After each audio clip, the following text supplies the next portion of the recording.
Mesdames et messieurs, bonjour. Dans cette courte vidéo, je vous propose, en tant que parent d'élèves de terminale, de voir comment est constitué le dossier Parcoursup de votre enfant, ce que vous pouvez ou devez aller modifier ou vérifier avec eux, et enfin les éléments importants à compléter dans les jours et les semaines qui viennent. Donc pour cela, je vous propose de nous connecter tout de suite sur un compte. Nous ne ferons pas de vœux, nous verrons ça dans une autre vidéo.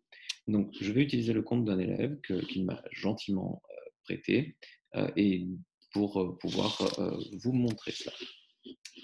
Alors nous allons nous connecter et du coup, pour bien faire, on va faire toute la procédure ensemble.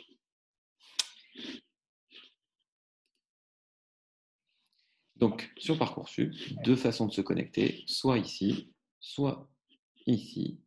et on y va.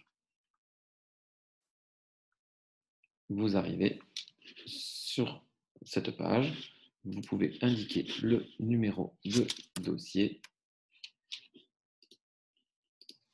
et le mot de passe en 8 caractères que vos enfants ont créé et choisi. Nous arrivons donc sur le compte de Geoffrey, que je remercie à nouveau si je regarde cette vidéo. Donc, Geoffrey n'a saisi aucun vœu pour l'instant, et donc nous allons vérifier ici, et vous pouvez vérifier aussi avec vos enfants cette partie-là. Normalement, presque tout est bon et vous verrez sur les éléments sur lesquels il faut que nous soyons attentifs ensemble. Ils ont complété au moment de leur inscription cette partie Mon profil. Donc, ce sont tous les éléments du dossier d'inscription. Donc, sur l'état civil, les coordonnées, les leurs, le mot de passe qu'ils ont créé, l'adresse email qu'ils utilisent pour accéder au dossier et pour valider le dossier, sur lequel ils recevront toutes les informations. Les représentants légaux, là, ce sont vos identités à vous en tant que parents et vos coordonnées. Donc, c'est là qu'il faut aller vérifier et compléter avec eux que vos adresses mail et vos numéros de téléphone sont les bons. Pour les dossiers de bourse, tous les élèves qui sont boursiers ont indiqué déjà le taux, leur taux de bourse actuel. Vous pouvez, si vous voulez, en tant que pour les élèves boursiers, aller tenter de faire une simulation à partir des éléments qui sont indiqués ici pour l'année 2021-2022. Il suffit de cliquer sur Modifier et de rentrer les informations qui sont demandées. Pour les élèves en situation de handicap ou de besoins spécifiques, nous verrons individuellement au cas par cas pour chacun des élèves. Nous sommes passés dessus au moment de l'inscription et nous verrons ensemble comment remplir la fiche de liaison. Enfin, dernier point, aucun élève dans le lycée, malheureusement, n'est sportif de haut niveau ou artiste confirmé, donc il n'y avait rien à faire sur cet onglet-là. Dans l'onglet Moi scolarité, ils ont vérifié que toutes les données que nous avions enregistrées dans la base étaient correctes et elles remontent jusqu'à l'année 2015-2016, 5e ou 4e, en fonction des parcours. Baccalauréat, vous vérifierez qu'ils sont bien inscrits au bac avec leur numéro d'inscription. Et enfin, l'onglet Mes bulletins, vous ne verrez pas les bulletins encore, ce sera dans une phase ultérieure, mais pour information, les bulletins de première sont déjà saisis et les bulletins du premier trimestre de terminale sont également saisis, même si vous ne pouvez pas les voir pour l'instant, je le répète, ne vous inquiétez pas, c'est normal. Enfin, l'onglet Mes activités permet de compléter euh, les éléments qui pourraient être intéressants dans le profil de votre enfant. Donc c'est à eux à compléter en fonction de ces 4 items que sont mes expériences d'encadrement ou d'animation, mon engagement citoyen, mon expérience professionnelle, mon ouverture sur le monde. Qu'est-ce qui fait que ces éléments-là seront un plus dans mon dossier par rapport aux formations auxquelles je candidate? C'est la question qu'il faut se poser quand on rédige donc, et qu'on complète ces onglets. Pas d'urgence, vous le voyez ici, vous pouvez compléter et modifier cette rubrique jusqu'au 8 avril 2021. Alors, je dis pas d'urgence, mais d'expérience, on n'attend pas le 7 avril.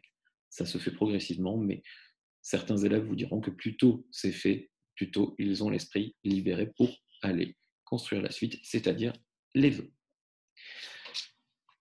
La construction des vœux, on le fera dans une autre vidéo, et justement, on le fera avec Geoffrey, on se reconnectera ensemble et on lui saisira une partie de ses vœux dans une autre vidéo que nous mettrons à votre disposition dans le courant de la semaine prochaine. Mais par contre, ce à quoi il faut faire attention aujourd'hui, ce sont ces deux onglets. Année de césure, ma préférence. Je commence par l'année de césure. Votre enfant peut demander une année de césure. Ce n'est pas une année sabbatique, c'est une année qu'il va prendre pour faire autre chose et pour compléter son projet d'orientation. Il peut vouloir partir, par exemple, une année à l'étranger. Ça peut être le cas. Ou tout autre projet qui ne serait pas son projet d'études, mais qui viendrait s'intégrer dans son parcours. Votre enfant doit donc demander en cliquant sur cette année de ses yeux. Et il fait ses vœux en parallèle. Et l'application tourne. La procédure fonctionne. Les établissements qu'il sollicitera, que ce soit des universités ou des classes préparatoires ou autres, ne verront pas qu'il a demandé une année de césure. Votre enfant recevra des réponses de ces établissements à partir du 27 mai et il pourra confirmer son vœu et confirmer en même temps l'année de césure. Et il devra impérativement expliquer et argumenter cette demande de césure.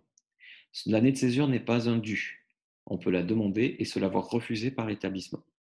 Si elle est expliquée, si elle est acceptée, l'année de césure donne droit à revenir dans l'établissement l'année suivante, sans repasser par la procédure Parcoursup, donc en 2022.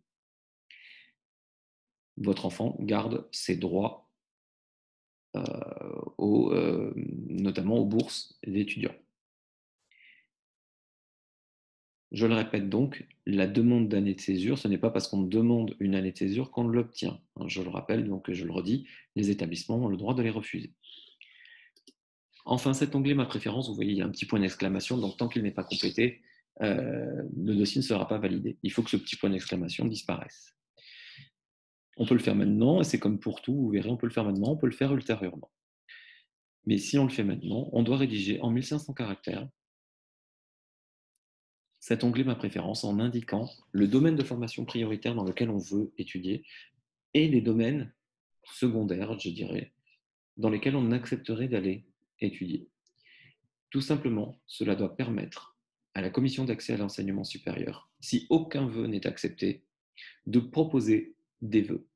Nous sommes alors dans la dernière phase, on est au mois de juin en général, voire au début du mois de juillet, et si tous les vœux sont refusés, on peut solliciter la commission d'accès à l'enseignement supérieur qui, à partir de ça et à partir de l'ensemble du dossier, va pouvoir émettre des propositions d'affectation sur les places vacantes.